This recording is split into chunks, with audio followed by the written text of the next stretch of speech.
mais de 470 mil desabrigados, né? Muita gente realmente sofreu com a situação das chuvas que a gente já vem comentando, 21 mortos, são 316 cidades, aí, municípios que estão em situação de emergência. Neste momento, na Bahia, a dificuldade que milhares de moradores do estado de São Paulo estão vivendo por causa das chuvas que atingem o estado desde sábado já provocaram a morte de pelo menos 24 pessoas em 7 cidades aqui do estado de São Paulo.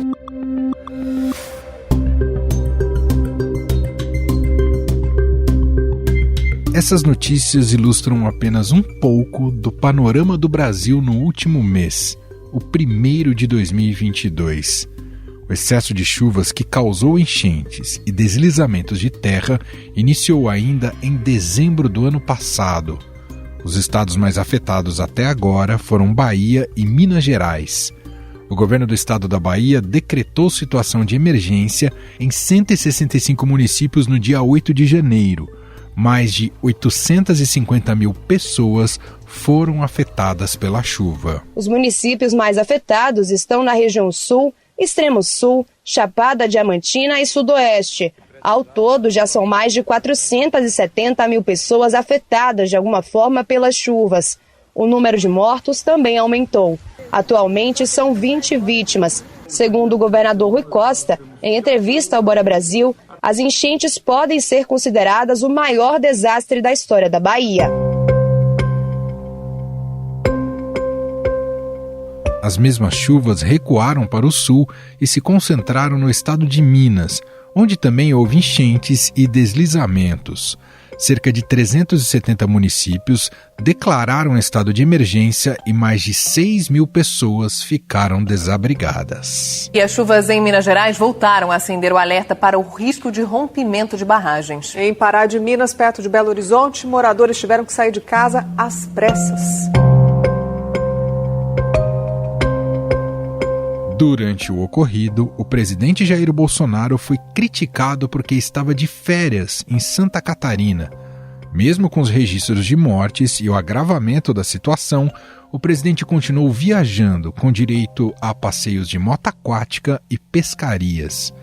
Além disso, o governo federal negou ajuda humanitária oferecida pela Argentina às vítimas das chuvas na Bahia.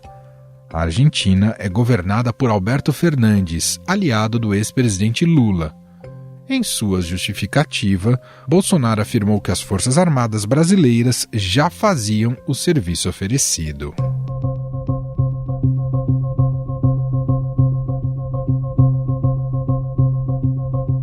No último domingo, São Paulo entrou para essa lista de estados atingidos pelas chuvas.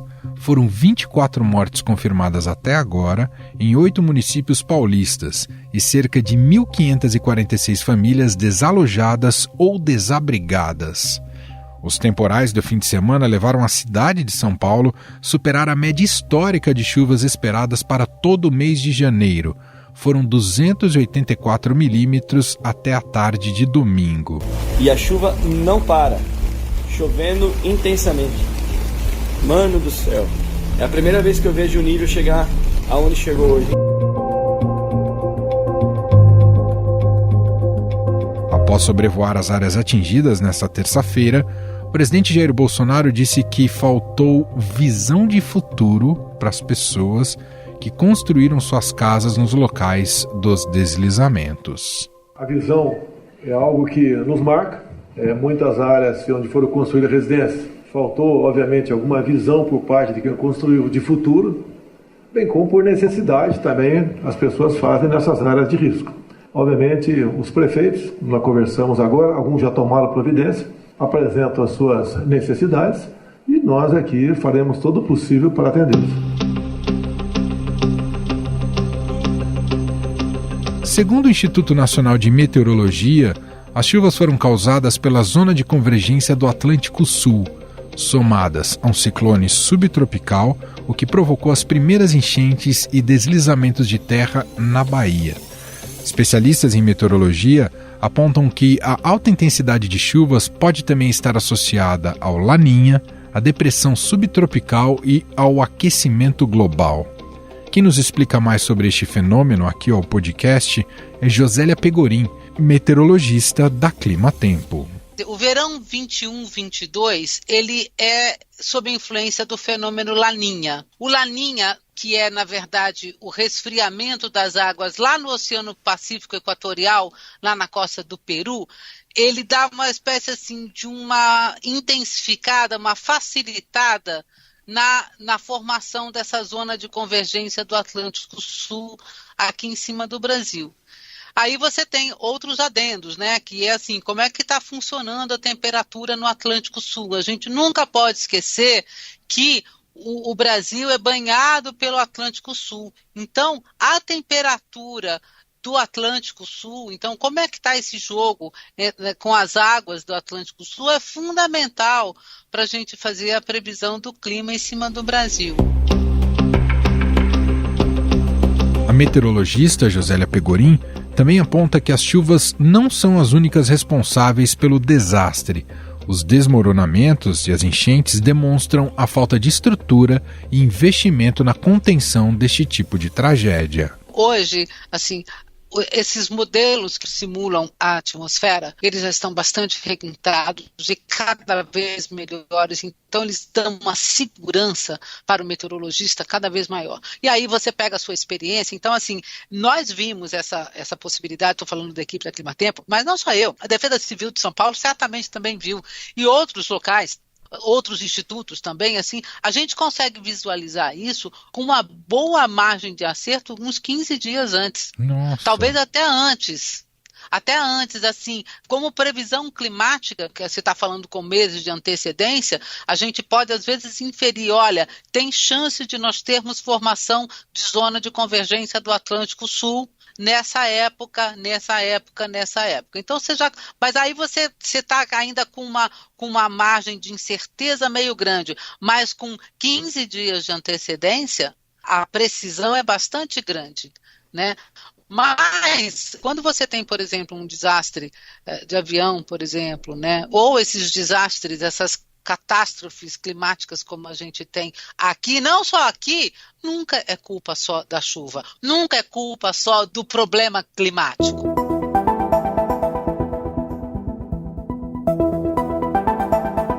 Por 11 anos seguidos, o governo de São Paulo não utilizou a verba que deveria ser destinada ao combate de enchentes, aprovada pela Assembleia Legislativa do Estado, a ALESP. O Estado conta com um programa próprio sobre o assunto, o Infraestrutura Hídrica, Combate a Enchentes e Saneamento. Ele reconhece a gravidade das consequências em decorrência das enchentes, como afogamentos, contaminação hídrica, transmissão de doenças e transtornos no funcionamento das atividades nos locais atingidos.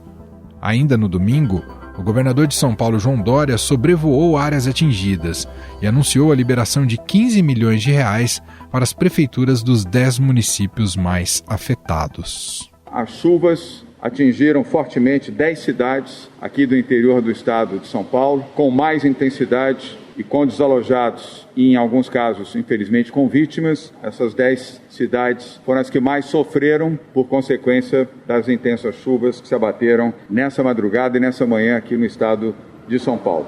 Total de 15 milhões de reais foram destinados pelo governo de São Paulo em caráter emergencial para essas cidades. Entretanto, a gestão do governador Dória gastou menos da metade do orçamento previsto para obras de infraestrutura anti-enchente em todo o estado de São Paulo em 2021. Apenas 45% do disponibilizado pelos deputados estaduais. E no ano anterior, o gasto foi menor ainda, apenas 18%. E para falar sobre o planejamento urbano e a importância de investimentos para a contenção de catástrofes como essa que São Paulo está vivendo, nós vamos conversar com o arquiteto e urbanista Kazuo Nakano. Ele é professor do Instituto das Cidades da Universidade Federal de São Paulo.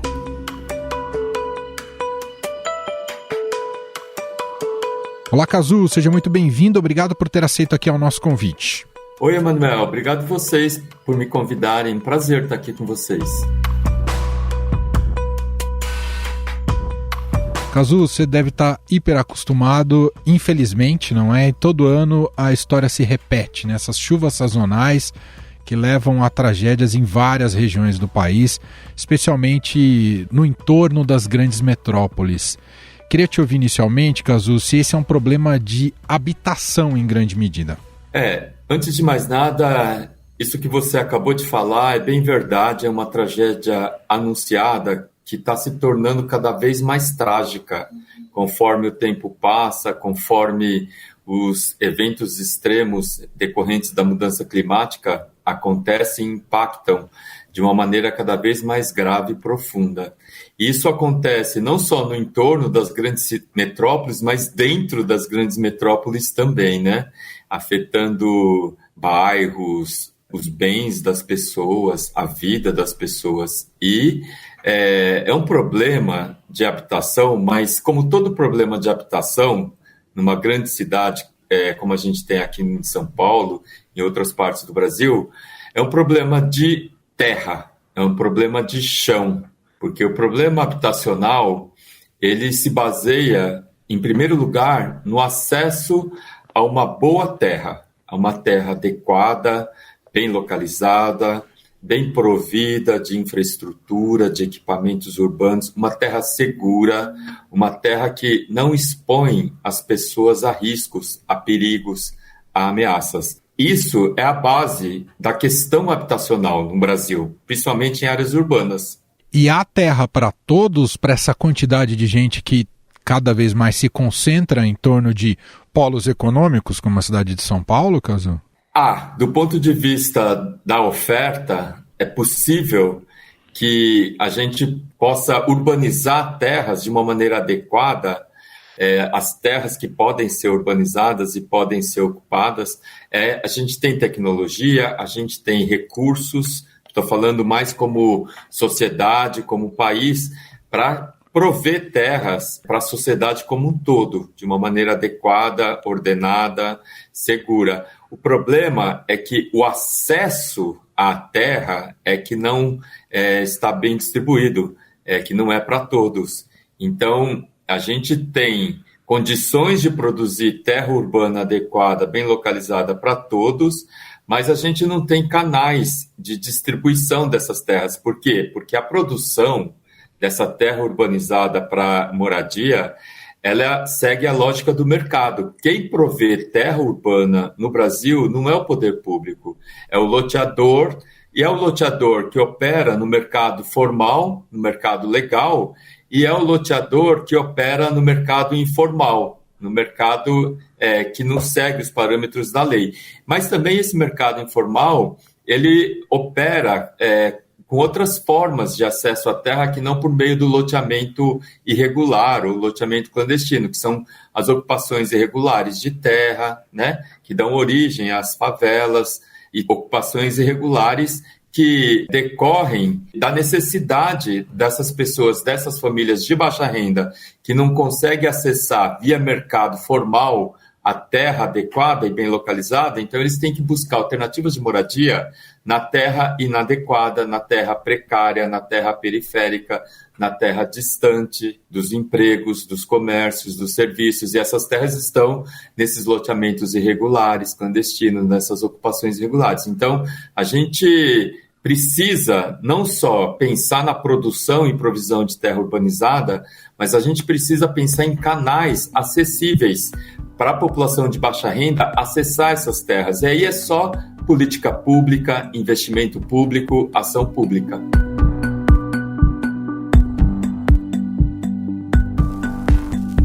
Do ponto de vista da segurança, você que é um especialista, Cazu, quando você olha para uma região como a gente tem visto agora nas imagens, uma região como a de Franco da Rocha, ainda há muitas casas em risco e um gestor responsável teria que tirar todo mundo de lá, Cazu?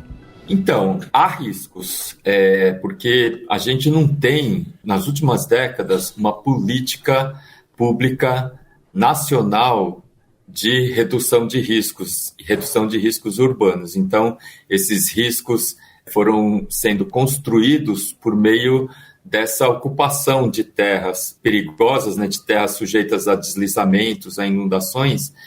Por quê? Porque a gente não conseguiu ter uma política de terras, uma política urbana, uma política habitacional capaz de ofertar terras, habitações em escala adequada. Então, esses riscos, eles foram se multiplicando nas últimas décadas. Então, como eles não tiveram nenhuma ação de mitigação e de redução e de eliminação de riscos, eles se multiplicaram e eles continuam ali. Agora, o que a gente precisa fazer? Que a gente tem conhecimento, a gente tem tecnologia, a gente tem metodologia, a gente tem equipes técnicas, a gente tem instituições, né, que podem fazer um mapeamento das áreas de risco, pode fazer uma classificação desses riscos, organizar equipes, fazer vistorias em campo.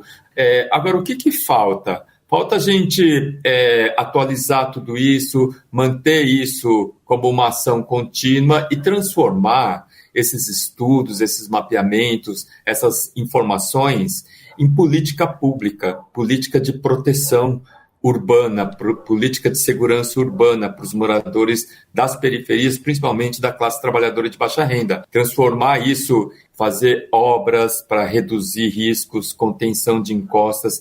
E não é toda a área de risco que, para você resolver, você precisa retirar os moradores, porque tem muitas áreas de risco que você consegue resolver com essas obras de drenagem, né, escadarias hidráulicas, canaletas, contenção de encostas com muros de arrimo ou vegetação, né?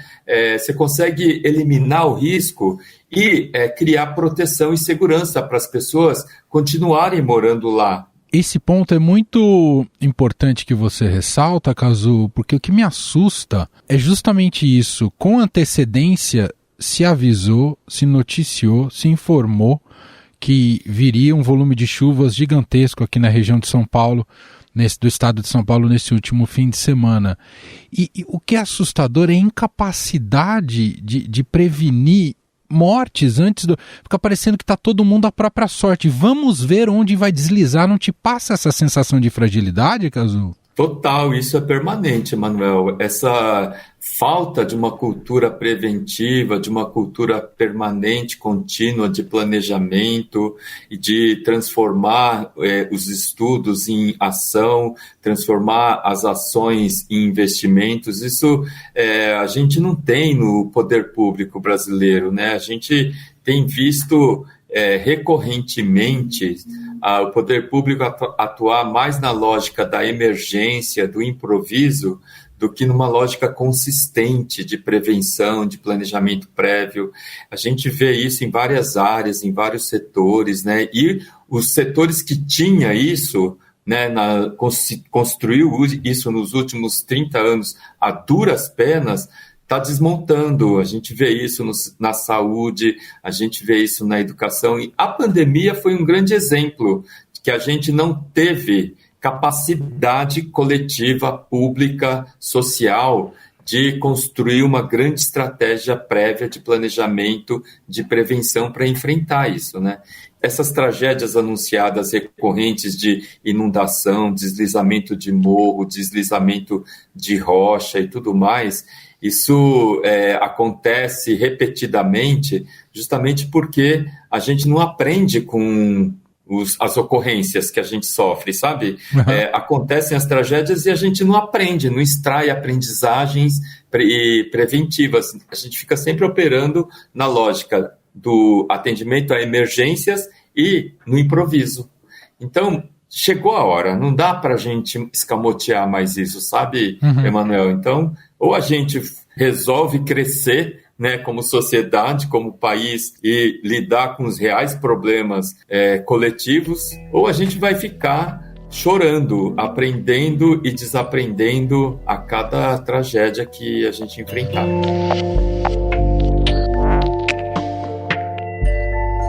Cazu, só para fechar aqui a nossa conversa, né, nesses momentos emergenciais, a gente observa ali o prefeito com pouca capacidade de mobilização financeira, desesperado, um pouco tentando dar o suporte, é quem paga normalmente mais a conta da tragédia. Aí você vê um governador sobrevoando por helicóptero, tá tentando fazer bona persona, né, tentando ali passar uma imagem de estou preocupado com as vítimas. E no caso atual, um governo federal completamente ausente.